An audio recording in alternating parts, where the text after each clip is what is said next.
Okay, so we will see the next example. Okay, the problem is an ice plant working on a reversed Carnot cycle. Okay, it is working on reverse Carnot cycle. Heat pump produces 15 tons of ice. Okay, that heat pump on which this is a which is operating on reverse Carnot cycle produces 15 tons of ice per day. The ice is formed from water at 0 degree centigrade and the ice is maintained at 0 degree centigrade. Okay, the heat is rejected to the atmosphere at 25 degree centigrade. Okay, the heat pump used to run the ice plant is coupled to a Carnot engine which absorbs heat from a source which is maintained at 220 degrees centigrade by burning fuel of 44,500 kilojoule per kg calorific value. Okay, which the fuel which is burning in that particular heat engine is having 44,500 kilojoule per kg calorific value. Okay, and rejects the heat to the atmosphere. Okay, now so they tell us to calculate power developed by the engine and second fuel consumed per hour by the heat engine Okay, they given us enthalpy of fusion of ice 334.5 kilojoule per kg. So our first task is to draw the diagram. Okay, so first of all we draw reversed Carnot cycle heat pump. Okay, so this is one reservoir, this is heat pump. Okay, it takes heat from one space. It is used for formation of ice means desired output is this. Here ice is formed. Okay, so here temperature is 0 degree centigrade. We convert that into Kelvin, so we just add 273, which is 273 Kelvin. Okay, some heat QP2, okay, heat pump, and some heat is rejected, which is QP1 to the, where it is rejected, to the atmosphere, which is having 25 degree centigrade temperature, which is converted into Kelvin, 298 Kelvin. Okay, now we give it some work. Okay, and this work is provided by heat engine. This work to the heat pump is provided by heat engine. Okay, what heat engine do is takes heat from the higher reservoir, temperature reservoir, and reject to the lower temperature reservoir. It's take from heat from a higher temperature reservoir which is having temperature 220 degrees centigrade. Also we convert that into Kelvin, which is 493 Kelvin. Okay, this is QE1 engine, and some form of that heat converted into the work, and some heat is rejected, which is QU2, heat rejected by the engine, and it is rejected to the atmospheric condition, which is 25 degrees centigrade. Again we convert that into Kelvin, which is 298 Kelvin. Okay, so now first we have to find out whatever the amount of heat which is taken or extracted by that heat pump, means we have to find out QP2. Okay, for that first we find out the amount of heat removed from by heat pump. Okay, which is given as QP2 is equal to how many ton ice is formed? 15 ton. Okay, we just convert into kilojoules kg. Okay, so 15 into tons means 100,000 kg. 1000 kg means 1 ton. Okay, into the enthalpy of fusion means this much of energy is required per kg of water, or this much of energy we should extract from the water to convert 1 kg of water into 1 kg of ice. So we just multiply that 334. Okay, so it is this, for this term, what will be the unit? It will be kg per kilojoule per kg, okay, or kilojoules only. Okay, we just converted into kilojoule per minute. Okay, now it is converted into the ice, that per 15 ton of ice per day.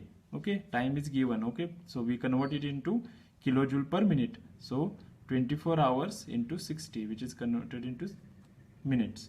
Okay, after calculation it is 3484.4 kilojoule per minute. Okay, now we find out QP2. Okay, then we have to calculate COP of HP, because we have to calculate W.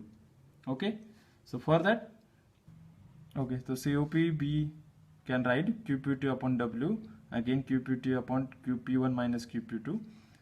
We can express this in temperature, because for the reversible cycles, okay, this will be the T2 upon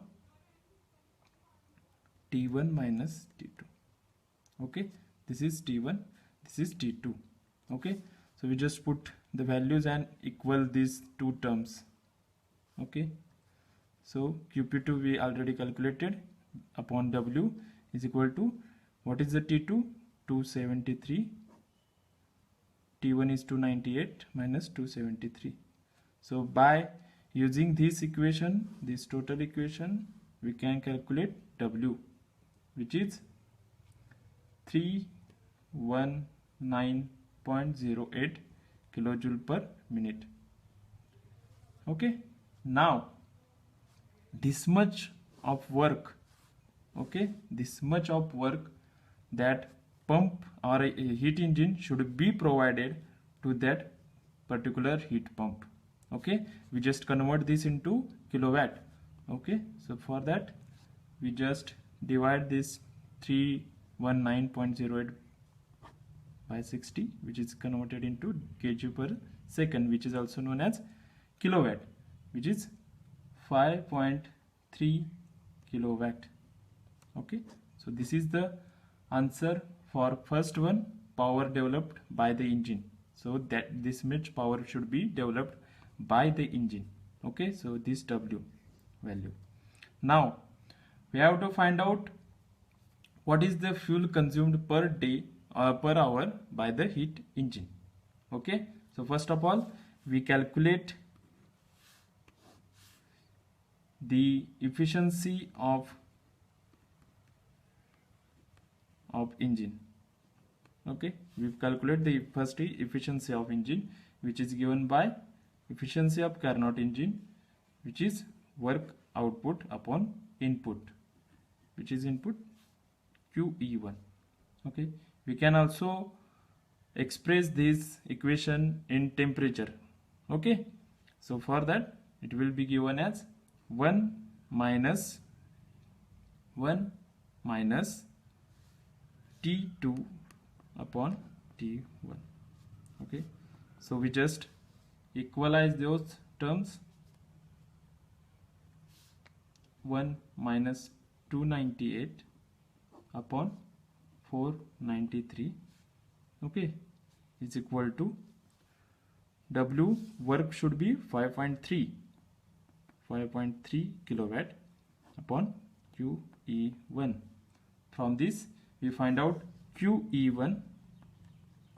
Okay, just solving this equation, we find out what is the QE1. It will be 13.38 kilowatt, or it will be 13.38 kilojoule per second.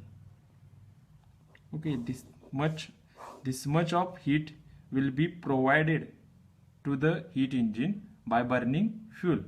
Okay, so this is for 1 second. For 1 hour how much energy will be required? Just we multiply this by 60. Oh, sorry, 3600. Okay, 13.38 into 60 minutes into 60 seconds. Okay, so we just convert that or calculate. It will be 48168 kilojoule. Okay, kilojoule per hour, because we just convert second into the hours, so we have to multiply by 60 into 60. Okay, so now we have to find out how much fuel is consumed per hour. As we know, this much of energy should be provided to the heat engine, okay, to the heat engine by burning the fuel. Okay, so to find out how much energy or how much fuel should be burned for this much of energy, there is a formula: quantity of fuel burned per hour, which is total energy required, which is 48168, upon energy provided by the fuel or produced by the fuel when we burning 1 kg of fuel. That means 44,500 kg per kg, kilojoule per kg. So answer is 1.082 kg of fuel per hour. Okay, so this much of fuel should be consumed per hour to achieve this much of energy. Okay, and when we input this much of energy QE1, it will produce this much of work, which is given to the heat pump.